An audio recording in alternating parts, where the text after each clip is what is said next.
Hello everyone and welcome back. Today I thought I would share some of my favorite relaxing games, and the criteria is quite simple. There's usually no time pressure, you can pause anytime, or if you can't it still won't affect your gameplay, and your character typically sort of lives forever. So no time, no death, some taxes. Let's get started.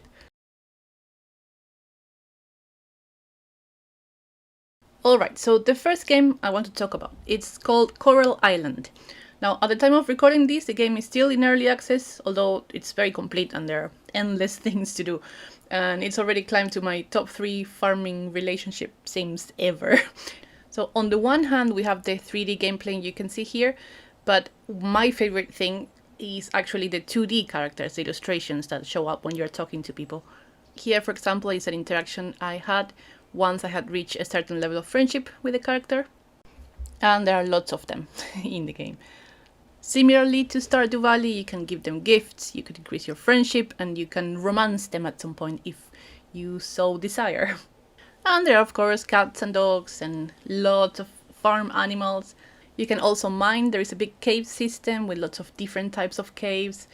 As usual for these games, the ores you find you can then melt and use to create new materials and machines and equipment for your farm. There are a few monsters in the caves, but they are quite easy to defeat. You can always just run away. I'm terrible at this part and I survived. Plus there is a lot of commerce. You can buy items, you can buy furniture, you can buy kitchen equipment because you can also cook. It's a great game to play. It's a lot of fun. You have so many things to do and it looks incredible, and it's very different from any of the other farming games. One of the reasons is the Eastern Asian influences, particularly Indonesian. So you have vegetables, fruit trees, and Asian-inspired cuisine. It's definitely a tropical take on the farming sim game, which also means you'll find some pretty unique things that I'm sure you haven't seen in other games. I haven't, at least, and it's very satisfying. And this is one of my favorite things about this game. While you clean the ocean, you will also encounter another civilization. But I don't want to go too much into detail because I don't want to spoil the surprise. And there are so many things I could show you here, but this game is enormous. So if you have the chance, please try it and support the developers because they are doing an extraordinary job in my opinion. And trust me, I didn't even show you the best things about this game. Amazing. In second place, we have Rimworld, which is a sci-fi colony sim that is fueled by artificial intelligence. Now, what does this mean? Basically, that it is kind of a storytelling game where you play a colony sim like you would with any other colony sim, but there are things happening that are determined by, I guess, randomness and the game. And this means that every playthrough will be different. So to give you an example, the first time I played, 2 important things happened that I will remember until the day I no longer live on this earth.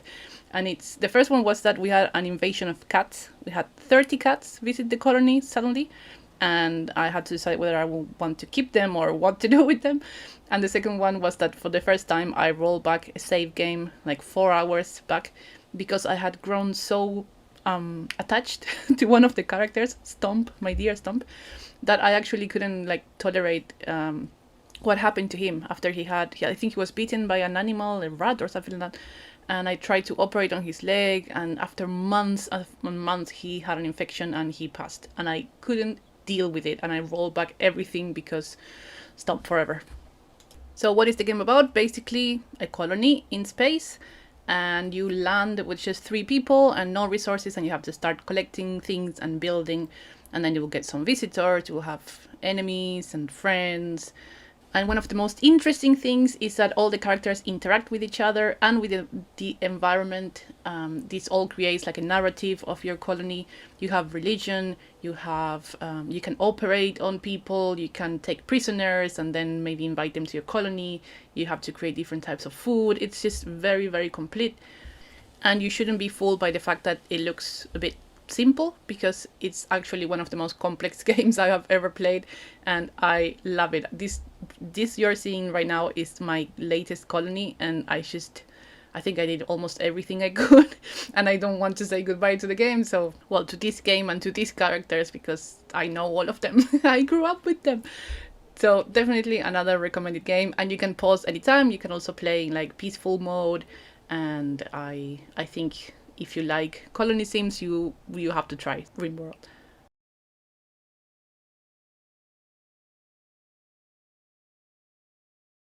Alright, game number 3, Oxygen Not Included. This is another colony building game. It's also in space. In this case, it's an asteroid. I think the other one was a planet. And, well, I said Rimworld was quite complex. Oxygen Not Included is also very complex, but in a different way, and in an awesome way. Because it's basically about all the systems you can imagine that are actually based on real physics and on real human needs.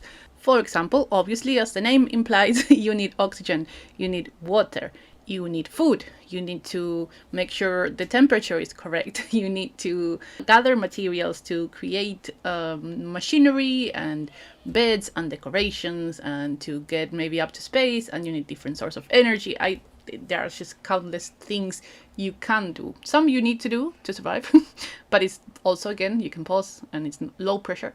And other things that you can do if you want to explore certain things, like you can create plastics, for example, and then you will need petroleum, and you will need to refine it, and you will need to do something with the hot water it produces. Here you can see one of my bigger colonies, and I will show you some of the overlays or some of the systems that are working behind the scenes, like the tunnels that take you to the lava and to the oil deposits, and this little system to cool it using an ice biome, or these little animals that convert the regolith from outer space into more useful materials, the glass forge, the hydrogen deposit, and my never-ending quest to try to get renewable energy from the sun, up there, all the way up there on top of the asteroid.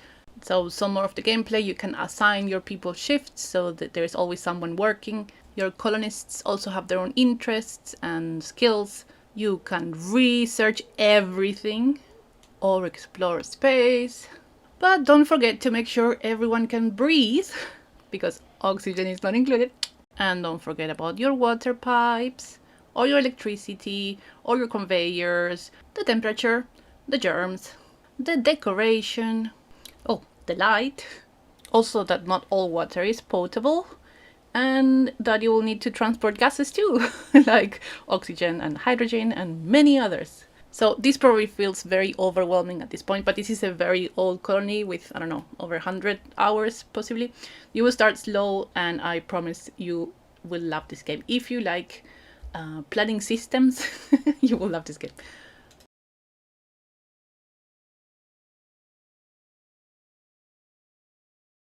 Game number 4 is something I have played so many times, especially when I had to travel for work and after work, obviously, and I just had my laptop with me.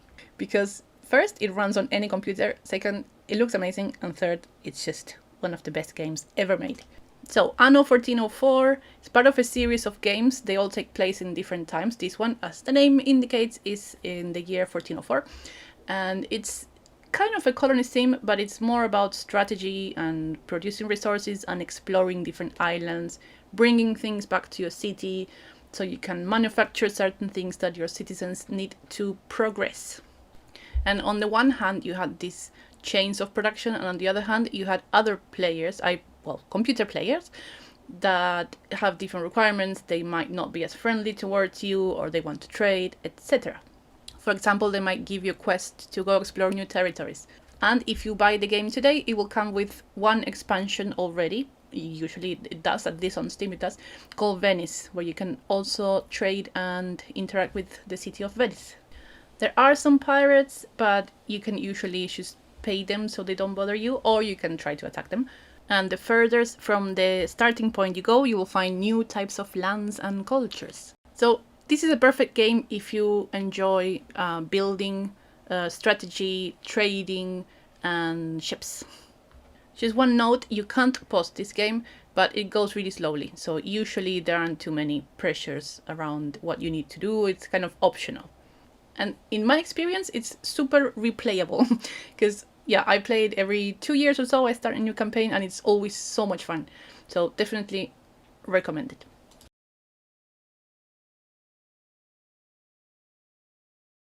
Okay, I know you're probably thinking, what? How is Diablo a relaxing game? But let me make my case.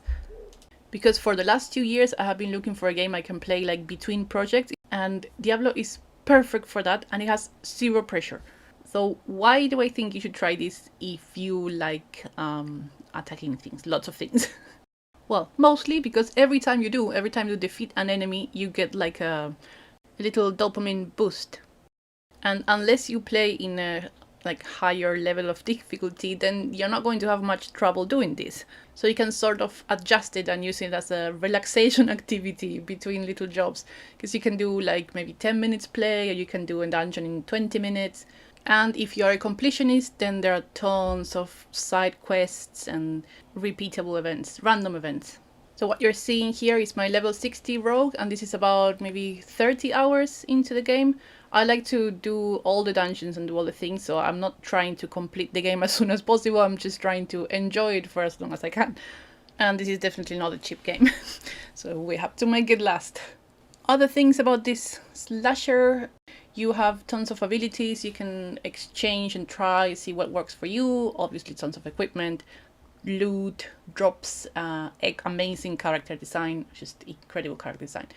And it's a lot of fun, so I fully recommend it.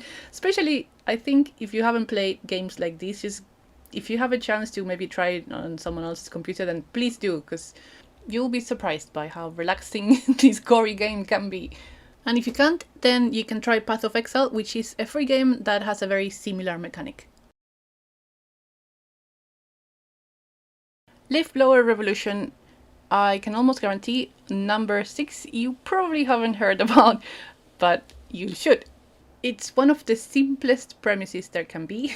It is an idle game, it's free, and there are a few ones that are similar, although this is one of, I think, the original ones. And if you haven't guessed it already, all you have to do is blow leaves.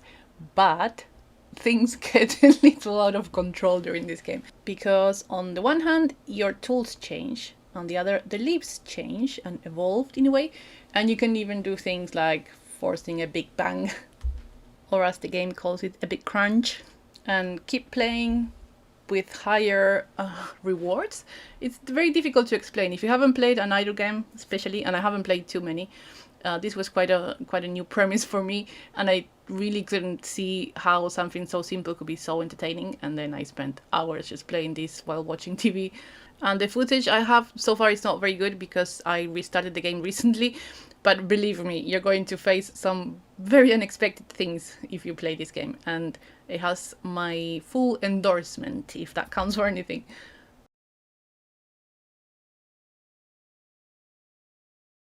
Now, number 7, we have Cities Skylines. And although there is a new version of this game coming out soon, I think I should talk about this one because it's also one of the best games I have played repeatedly. So this is a city builder. And what you do is basically build your city.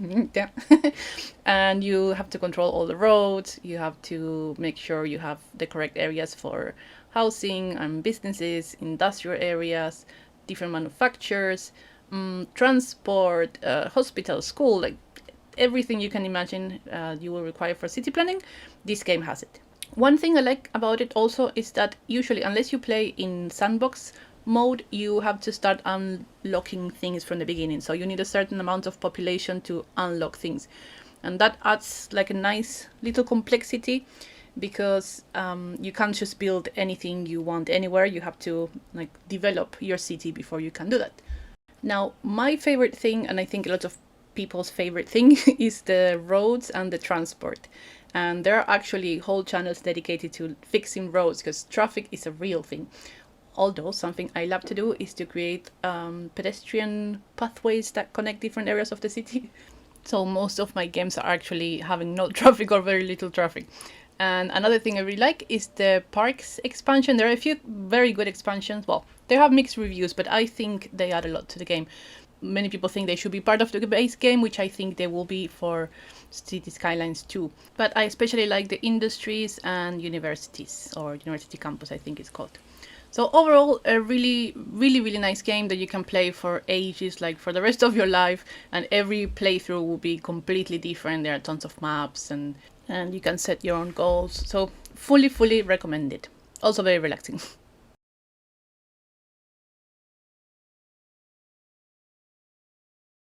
In number 8, we have No Place Like Home. And the premise of the game is quite simple. The game itself has a ton of things to do, though.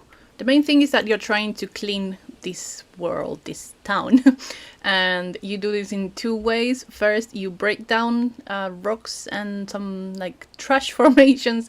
And secondly, you vacuum the trash and then you recycle it. And inside the trash, and in all of these locations, you also find animals, you find robots, you find seeds. So you can play it as a farming game, you can play it as an adventure game. And of course, there is also some crafting, some researching, and some dungeons, sort of.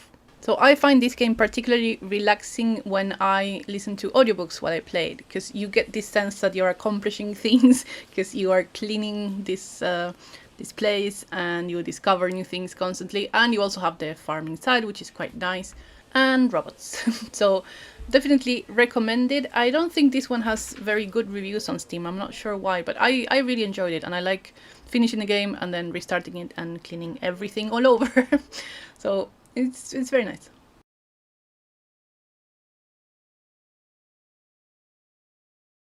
Okay, it's now time for number 9, and that is Sim Airport. This is a game I've actually been playing here on the channel, so you can see the Let's Play if you want. And it is another one of those games that I keep returning to.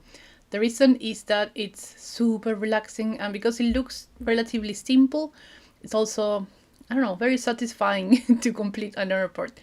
The gameplay sounds a little basic when you first started, but there are so many things you can do here, starting with working with various airlines and getting flights in and out of the airport, but also prepare areas like ticketing, security, waiting rooms, and cafes, kitchens, offices, all sorts of things. You can actually see here in the background one of my latest airports. And I think the thing I enjoyed the most about this airport was preparing the conveyor belts, which are all underground and connect the gates with the, luggage collection area. That on its own is like a whole, a whole game. So really, really enjoyable, very relaxing. You can pause all the time, and it depends on you what kind of airport you want to have and how many floors and how many gates. So very flexible, definitely in my top 10.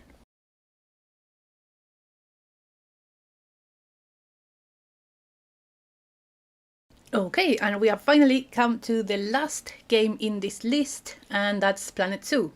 If the name sounds familiar, or the look of this game, is because it's from the same creators that also did Planet Coaster.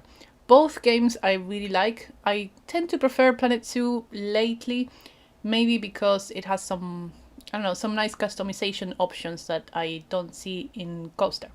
Or maybe because I have played Coaster for way too long. But basically in this game you manage a zoo, or multiple, like a franchise, and you can create enclosures for the animals, you can have internal transportation, you can sell food and drinks. You also have like all the workers from the zoo, like vets and training, lots of different things. It's also, as you might expect, because it's in this list, very relaxing because you can pause and you can spend tons of time just designing the park itself, designing the enclosures for the animals, making sure they are happy, exchanging animals, releasing animals into the wild. And there are tons of species, each one with all the animations, and they have different requirements for food, for entertainment, for health, for the type of environment where they need to live. Very, very complete. So if you like management and you like animals, like I do, then this is an excellent game to try, and it's usually on sale because it's already a few years old. So that is my list for today. These are my favorite games, the ones that I keep going back to. If you like this type of video, I'll be very, very happy to do more and show you some of my other selections, so to say. So thank you very much for watching. I hope you find something you like in here. Any questions, any comments, please let me know, and I will see you in the next one. Bye bye!